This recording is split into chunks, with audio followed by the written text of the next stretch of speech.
एक मोहतरम जज साहब जो रुकन थे इजाजुल एहसन साहब, उन्होंने कहा कि हम पहले ज़रा वज़ीर आज़म को सॉर्ट आउट कर लें, उसके बाद ये जो बाहर जाके बात करते हैं इनको भी सॉर्ट आउट करेंगे।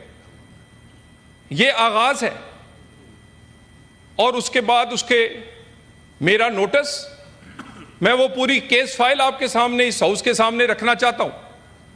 किस बात पे लिया गया कि एक जलसा-ए आम जिसमें मैंने तकरीर करते हुए ये अल्फाज कहे कि इन पीसीओ के जजों को निकालो, ये इंसाफ नहीं देंगे, कि मैं कोई यहां तकरीर नहीं बल्कि अपनी आप बीती सुनाना चाहता हूं कि किस तरह पाकिस्तान में पॉलिटिकल वर्कर्स के साथ सिलेक्टिव तौहीन अदालत के केस लगते हैं, इक्वालिटी का कोई कानून नहीं, और किस तरह खास लोगों को, खास कारकुनों को इसका निशाना बनाया जाता है। पनामा के केस चल रहा था, उसके दौरान मैं अपनी पार्टी को रिप्रेजेंट करने के लिए और अदालत की कार्रवाई देखने के लिए जाया करता था, और यकीनन वहां जाकर जो भी वहां बात होती थी, बाहर आकर मीडिया से बात करता था।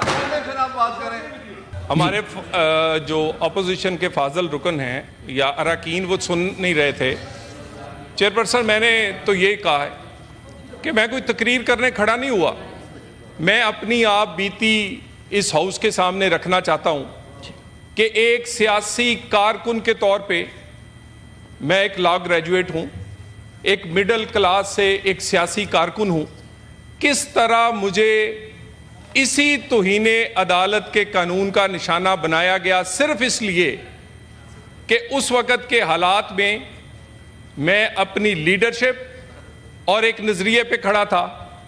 पनामा का केस जब शुरू हुआ तो अदालती कार्रवाई देखने मैं वहां जाया करता था, अपनी पार्टी को रिप्रेजेंट भी करता था।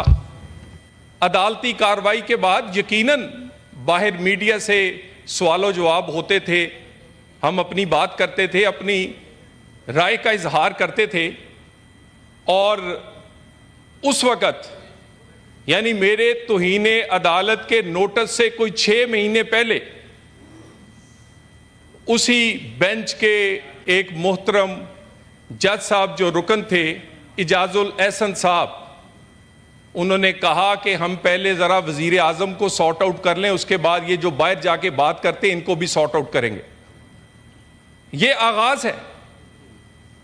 और उसके बाद उसके मेरा नोटिस, मैं वो पूरी केस फाइल आपके सामने इस हाउस के सामने रखना चाहता हूं।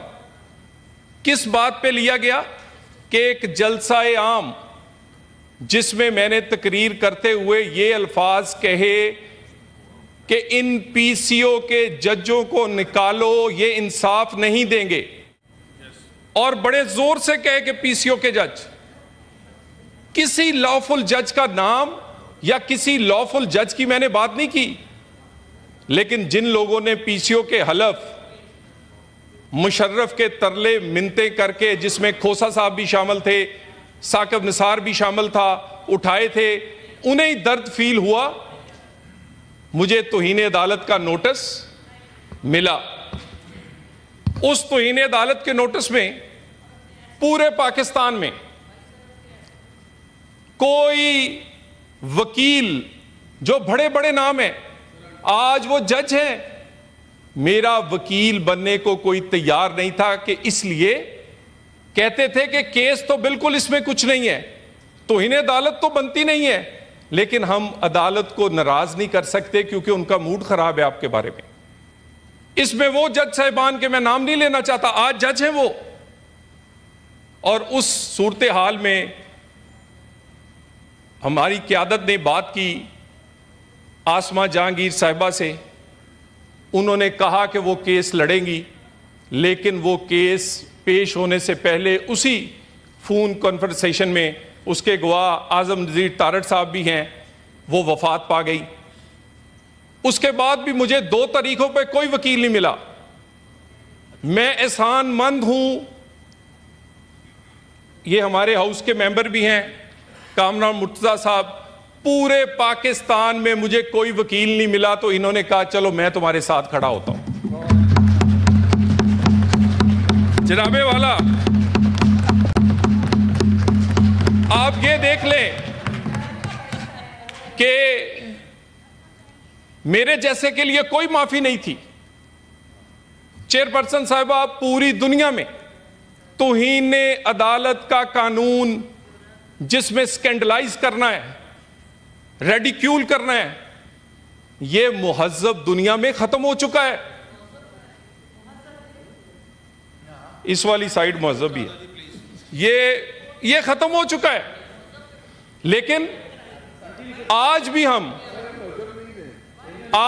हम 19वीं सदी के वो सारे हथकंडे सिर्फ इसलिए इस्तेमाल करते हैं कि लोग अपनी बात ना कह सकें। मुझे बता दीजिए, यहां पर बहुत सारे वकला और हमारे ये ऑपोजिशन से यहां पर हैं, क्या ये कानून खत्म नहीं हो चुका? किस मुहज्जब दुनिया में स्कैंडलाइज करने का अदालत को आज भी तौहीन अदालत से अरकान असेंबली नहीं, किसी आम आदमी को भी वो नोटिस नहीं करते, और यहां पर चुन चुन कर नोटिस कर दिया जाता है। तौहीन अदालत, तो मेरा नहीं ख्याल कि मेरे जैसे किसी सियासी कारकुन को सजा देने से कोई अदालत का वकार बुलंद होगा। ये तो जिन्होंने आइन बनाने वालों को सजा देंगे तो वकार बुलंद नहीं होगा, आइन तोड़ने वालों को सजा देना। फैसल वाडा साहब, मैं तो इनके साथ टॉकिंग टर्म्स पे भी नहीं था, मेरा इनसे इतना शदीद इख्तलाफ है। मेरे इस साइड पे भी फाजल रुकन बहुत सारे मौजूद हैं, और इनके वो लोग भी जिसमें रऊफ हसन साहब और बाकी उन्होंने रिसेंटली गुफ्तगू की है, वो ज्यादा तौहीन अदालत के जुमरे में आती है।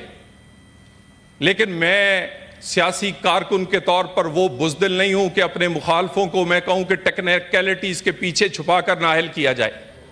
सियासत का मुकाबला सियासी मैदान में होना चाहिए। और ये कहते हैं जी पर्सनल एजेंडे पे बात हो रही है, क्या पर्सनल एजेंडा है? ये जो पार्लियामेंट है, कहते हैं मदर ऑफ इंस्टीट्यूशंस है, इसकी तौहीन कब नहीं हुई? हमेशा रिस्ट्रेन का मुजाहरा किया इस पार्लियामेंट ने। इसका वजीर आजम को लटका दिया जाए, इसके वजीर आजम को उतनी जल्दी किसी म्यूनिसिपल कमेटी के क्लर्क को नहीं निकाला जाता जिस तरह हमारे वजीर आजम को ताहयात नाअहल कर दिया जाता है। ये इस पार्लियामेंट ने रिस्ट्रेन का मुजाहरा किया, कोशिश की कि ऐसा तसादुम अदारों के दरमियान ना पैदा हो, और मौजूदा हालात में तो बिल्कुल भी नहीं होना चाहिए। जब यह सूरत हाल हो तो मुल्क में लगता है कि जैसे अदारे आमने और सामने हैं।